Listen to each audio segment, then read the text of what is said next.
ने घर से निकाल दिया क्या? मेरे डॉक्यूमेंट्स लेने आया हूँ आपकी कपट में। कहाँ यार? बाहर मैं लेके आता हूँ।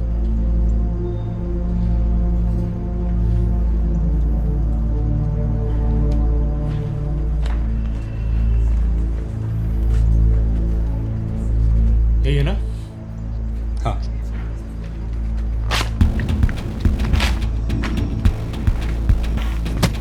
इसकी पत्ती बना और गांड में ले ले। बाहर निकल।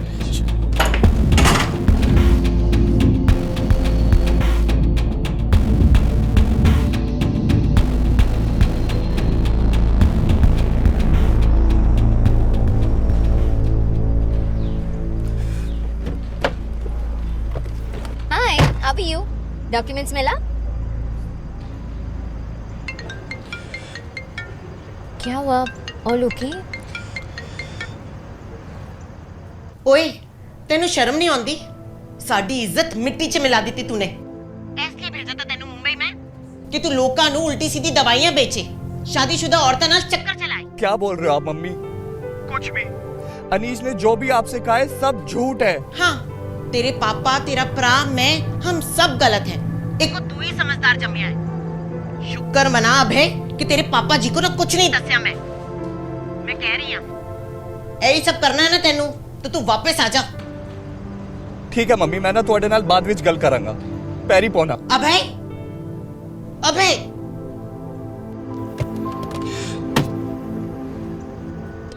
Just calm down. क्या बात है? क्या कहा मम्मी ने? अनीश ने मेरे सामने मेरे सारे डॉक्यूमेंट्स फाड़ दिए और घर वालों को भी मेरे खिलाफ भड़का दिया है।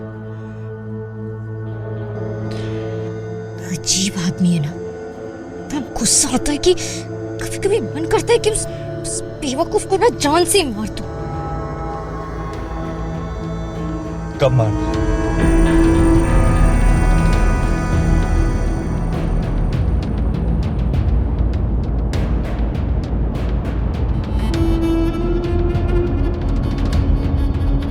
सैटरडे 6 जून जिम की 7th एनिवर्सरी पार्टी है और उस दिन हम इस प्लान को एग्जीक्यूट करेंगे।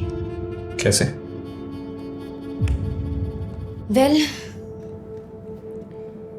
पिछले साल जिम की डेकोरेशन का कॉन्ट्रैक्ट मुझे मिला था और इस साल भी मैं ही कर रही हूँ। सो मैं पर्सनली वहाँ पे रहूँगी सब कुछ एग्जीक्यूट करने के लिए।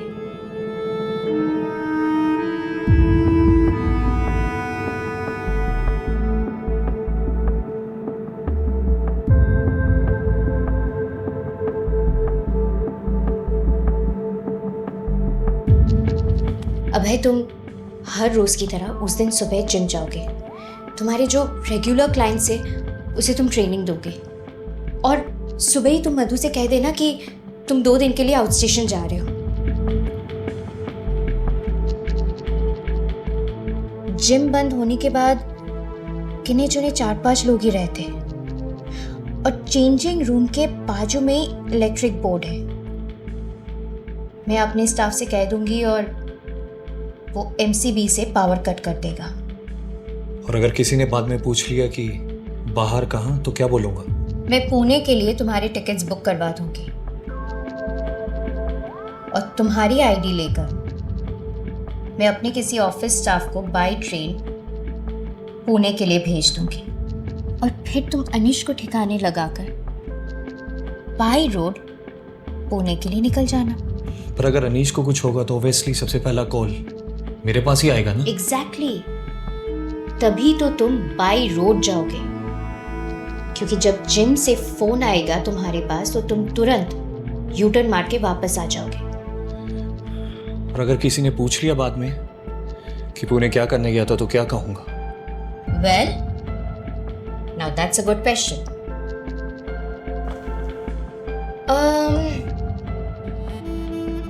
मेरी एक फ्रेंड का ना जिम है वहां पर।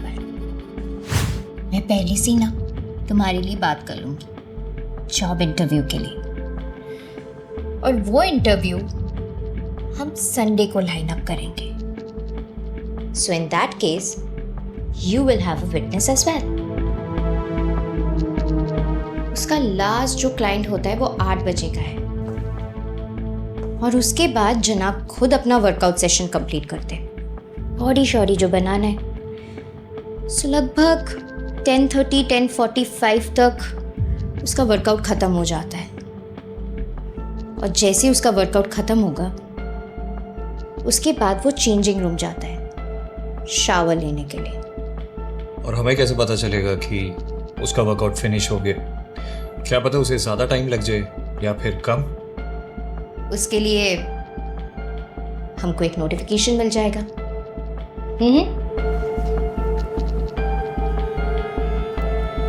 स्मार्ट वॉच पे जब भी उसका वर्कआउट खत्म होगा इसमें नोटिफिकेशन आता है, सारे updates. Let me show you something. ये आप देख रहे हो, इस ऐप में अनिश ने मुझे ऐड किया था जब मैंने इस ट्रेनिंग स्टार्ट की थी और सारे क्लाइंट्स इसमें ऐडेड हैं और इसके ज़रिए वो ट्रैक करता रहता है कि हम लोगों ने कितने बजे वर्कआउट चालू किया, कितने बजे ख़त्म किया, स्टेप्स काउंट, एवरीथिंग।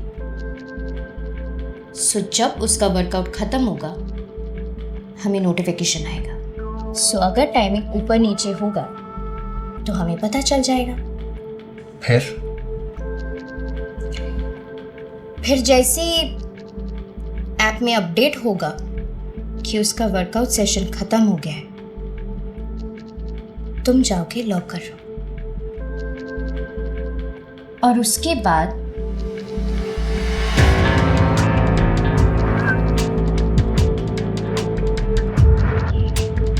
और अगर भैया ने वर्कआउट करा ही नहीं या फिर आपका ये कैलकुलेशन फेल हो गया तो हम कुछ और प्लान बना लेंगे, लेकिन फिलहाल हमें ये चांस तो लेना होगा ना। Will at least have to fucking try.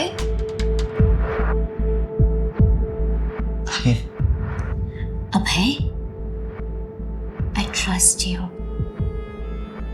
तुम ये कर पाओगे, मैं जानती हूँ। ठीक है।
चल ना, बहुत वर्कआउट हो गया। बस एक लास्ट सेट यार, आती हूँ मैं।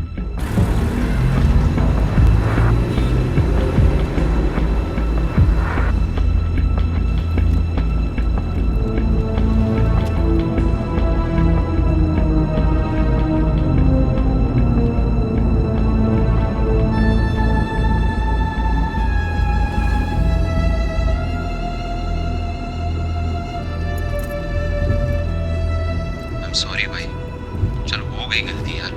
अपने वीरे को माफ नहीं करेगा। जल्दी से घर आ जा, आज मैं तुझे अपने हाथ का चिकन खिलाता हूँ।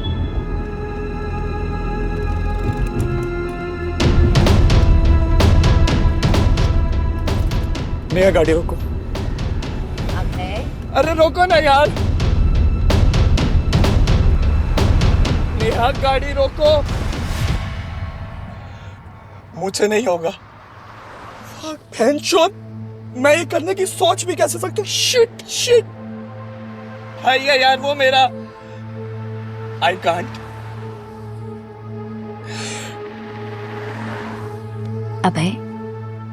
Abhay, look at me. Just calm down. Abhay, breathe. It's okay.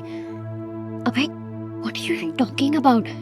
तुम भूल गए उसने किस तरह से तुम्हारी बेइज्जती की, जिम से भी निकाल रहा था, तुम्हारे मम्मी पापा को भड़काया तुम्हारे अगेंस्ट, मुझे धमकी दे रहा है, मेरे साथ क्या कुछ नहीं करे। कुछ भी हो, भाई है वो मेरा। भाइयों में मिसअंडरस्टैंडिंग होती रहती है, इसका मतलब ये नहीं है कि मैं उसे जान से मार दूं। और हाँ, किसी को ना उसे हाथ लगाने भी नहीं दूंगा। अभय just calm down. Abhay listen to me. Abhay What the fuck? Shit!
मैंने नहीं मारा अपने भाई को सर, और ना ही मारने वाला था। क्या बोला? नहीं मारा बोल रहा है। क्या बोला, एक बार रिपीट कर। ना ही मारने वाला था तावड़े। Case solved.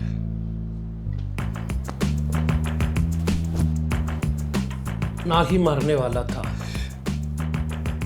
तेरे को पता है, हमारे इधर ना एक कहावत है कि चोर चाहे जितनी चालाकी कर ले, एक ना एक गलती तो करता ही है। जैसे अभी तूने बोल के की कि ना ही मारने वाला था, मार दिया ना, या फिर तेरी वजह से मरा तेरा भाई? चल बोल, बता, बोल। अबे बोलना गांडू। मैंने भैया को नहीं मारा सर, पर अगर आपको किसी को भी पकड़कर अंदर करना ना, और ये केस बंद करना 24 घंटों पे, तो बात अलग है सर।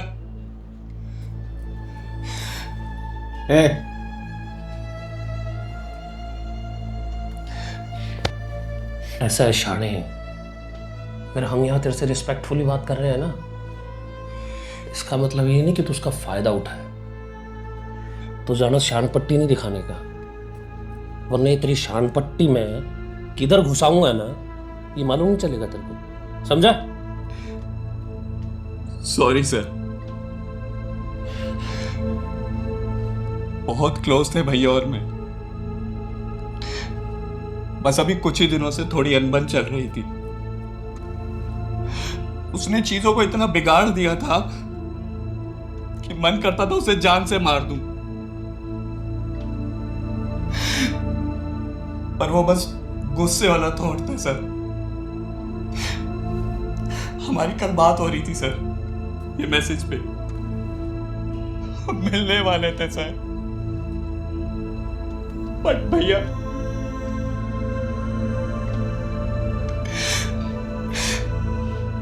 मैंने नहीं मारा सर भाई को, प्लीज सर। अभी के लिए इतना काफी है तावड़े। हाँ साहब। तो एक काम कर, इधर ही बैठ आराम से, और घबरा नहीं करना बिल्कुल भी, ठीक है? वो क्या है ना, थोड़ी देर में तेरे को मालूम चल जाएगा ये जेल तेरा परमानेंट एड्रेस है या टेम्परेरी। तावड़े चला, क्लाउड नाइन।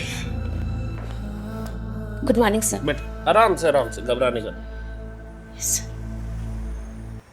नाम क्या है आपका? सर मैंने कुछ नहीं किया है सर। ऐसा है मैडम, आपने कुछ किया है कि नहीं किया है, या किसी से करवाया है, वो तो हम लोग पता लगा ही लेंगे, है ना? जी सर, पर कुछ करवाया भी नहीं है सर। नाम? Sir Cloud9। क्या तावड़े, किधर आए हम लोग? पिकनिक मनाने आए साहब। ऐसा है मैडम, जिम का नाम तो हम लोग बाहर ही पढ़ लिए ना, आपका नाम? हाँ जी, मधु पारेख। शैलेश नार्वेकर, साहिल अरोड़ा, रघु यादव, इमाद शेख। निया त्रिपाठी। एक बात बताइए मैडम, आप इतना डरी हुई क्यों हैं? सर वो पुलिस के सामने पहली बार। देखिए मैडम, ये ना बहुत सीरियस मैटर है। अभी आपके दिमाग में अनीश को लेके जो भी आता है मेरे को सब बताने का, झगड़े विगड़े लफड़ा जो कुछ भी है डिटेल में। सर मेरी और अनीश की कभी बनती नहीं थी। वो क्लाइंट्स के सामने सभी ट्रेनर्स की इंसल्ट करता था, खुद को बहुत कूल समझता था, पर मैं उसे पलटकर जवाब देता था और इसी बात पे मेरा उसके साथ कुछ दिन पहले झगड़ा भी हुआ था। काय तावड़े, वो सबके सामने कूल बनता था और इसने उसको टपका दी। नहीं सर, नाराजगी थी, पर जान से मार दूं ऐसा ख्याल भी नहीं आया मुझे। चल और बता, क्या क्या जानता था अनीश के बारे में? बस यही पूछता रहता था कि स्टेरॉइड कौन सा लिया। इसको लगता था कि उसे सब पता है, उससे अच्छा वर्कआउट यहाँ किसी को आता ही नहीं है। सर हर बार पैसे मांगता रहता था या फिर प्रोटीन मंगाता रहता था। सर उसे कोई पसंद नहीं करता था जिम में। मेरा मजाक उड़ाता था सर, एक बार तो वर्कआउट भी बंद करा दिया था। सर बहुत ही घमंडी किस्म का इंसान था वो, और अपने आगे किसी को कुछ समझता ही नहीं था। हाँ हैंडसम दिखता था, तो इसीलिए जिम की कई सारी लड़कियां उसके आगे पीछे मंडराती थी, और आंटियां भी। आंटियां भी? साला, ये जितनी चर्बी चढ़ी है ना तेरे दिमाग और शरीर पर एंड्योरा मास खा खा के, ये मैं निकालेगा सब गांडू, समझा? चल ये बता, कौन कौन लड़के लोग थे जिम में जो अनीश के क्लोज थे? बहुत थी सर, लेटेस्ट थी निया त्रिपाठी।